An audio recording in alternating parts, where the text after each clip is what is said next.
Bien, maintenant que vous avez travaillé normalement sur votre atelier, on va donc parler des freins à l'assertivité. Alors les freins à l'assertivité, finalement, ils sont un peu, c'est les mêmes qu'on va retrouver finalement par rapport au manque d'estime de soi, au manque de confiance en soi. Il y a donc des facteurs qui sont prédisposants, des facteurs qui sont précipitants et puis des facteurs d'entretien ou des facteurs de maintien.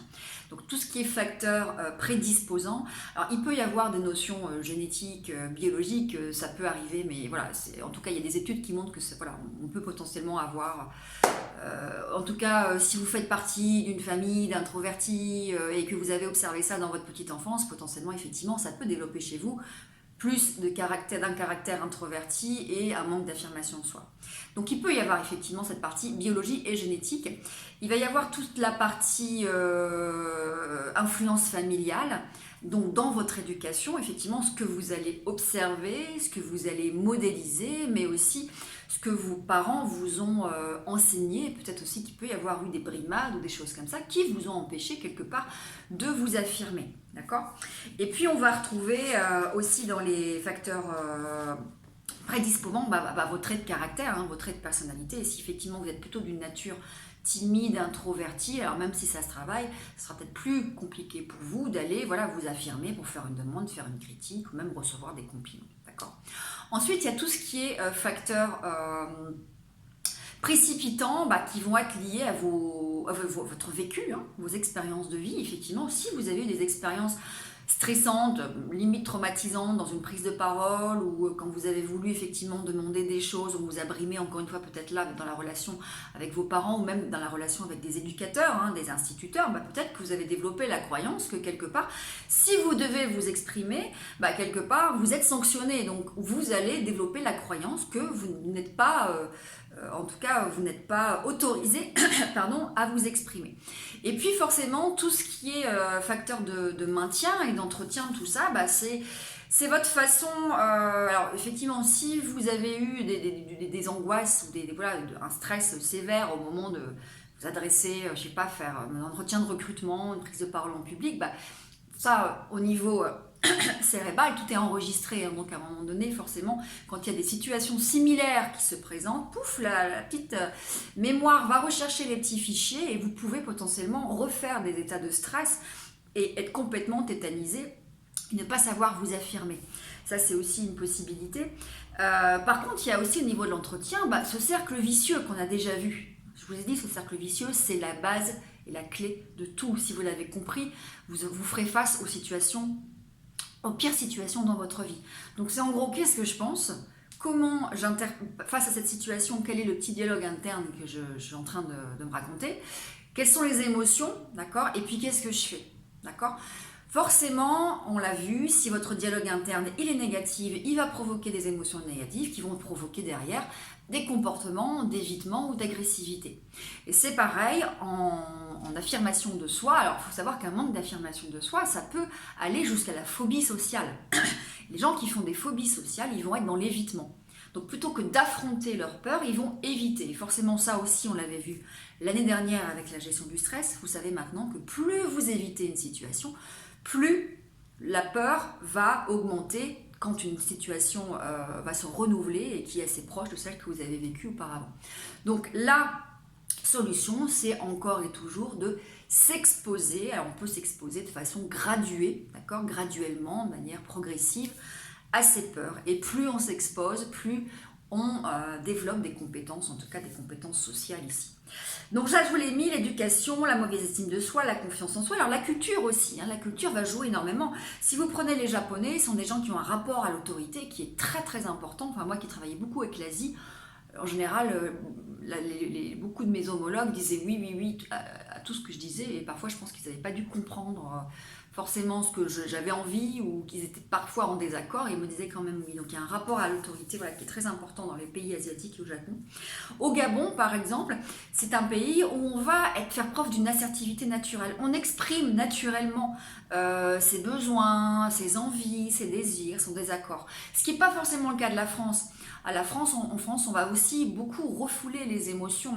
Il faut apprendre à se maîtriser. Voilà, donc exprimer ses émotions, c'est quelque chose qui n'est pas forcément naturel en France. Et puis j'ai pris aussi le Canada comme exemple, parce que le Canada, c'est un pays où si on parle des marques de considération, de faire des compliments, de recevoir des compliments, je sais que les managers au Canada, pour en avoir côtoyé de très près, sont des gens qui vont vraiment être dans l'encouragement et qui vont féliciter facilement, qui vont encourager facilement et qui vont donner des marques d'attention positives, contrairement à beaucoup de nos managers français. Alors, je vous ai mis le vécu, on en a parlé, nos mauvaises croyances sur nous-mêmes, c'est lié à votre éducation, les peurs, et donc ne pas s'exposer. Hein, ça, je reviens là-dessus. Moins vous allez vous exposer à vos peurs, plus vos peurs vont augmenter. Alors, les peurs, en général, en assertivité, elles sont plutôt irrationnelles, hein, parce que vous ne risquez pas de mourir en vous exprimant. D'ailleurs, vous ne risquez pas non plus de mourir en prenant la parole en public. Nous sommes d'accord là-dessus. Néanmoins, eh bien, on a peur, voilà, on a peur d'être jugé, on a peur d'être sanctionné, on a peur du ridicule, on a peur de paraître pour quelqu'un qui ne sait pas, pour quelqu'un qui est bête, pour quoi d'autre. On a peur d'être rejeté, d'accord, de ne plus être aimé. Si effectivement je dis non à quelqu'un, on va me rejeter, on va ne plus m'aimer. On a peur parfois des conséquences, hein, effectivement, vous qui êtes des jeunes apprentis, on a peur des conséquences avec son manager, d'être mis à l'écart, d'être licencié, d'être mis au placard. Quand on est avec un conjoint, on a peur de la séparation, du divorce. Donc voilà, on a peur de plein de choses, des représailles. Mais il faut savoir que toutes ces peurs, elles sont irrationnelles et que justement, quand on commence à s'exposer à ces peurs, quand on commence à savoir dire non à quelqu'un, alors avec assertivité, hein, je reviens là-dessus, ben on verra que finalement la personne en face de nous le comprend, l'entend, nous accepte et elle voit ça même finalement dans la relation comme une relation de confiance, quelqu'un sur qui elle peut s'appuyer. Donc on va enrichir finalement la relation, l'authenticité et la confiance dans la relation. D'accord ? Donc toutes ces peurs sous-entendent vos croyances personnelles sur vous-même et à cause d'une estime de soi fragile. Et effectivement, l'intérêt du cercle vicieux, si vous vous rappelez bien, c'est mes pensées, mes émotions, mes comportements. Derrière les pensées, il y a des croyances. Il faut donc aller challenger ces croyances qui parfois vous disent, encore une fois liées à votre éducation, bah, si je ne fais pas plaisir, on va me rejeter. Si je dis non, on va m'abandonner, on ne va plus m'aimer, je vais finir seule.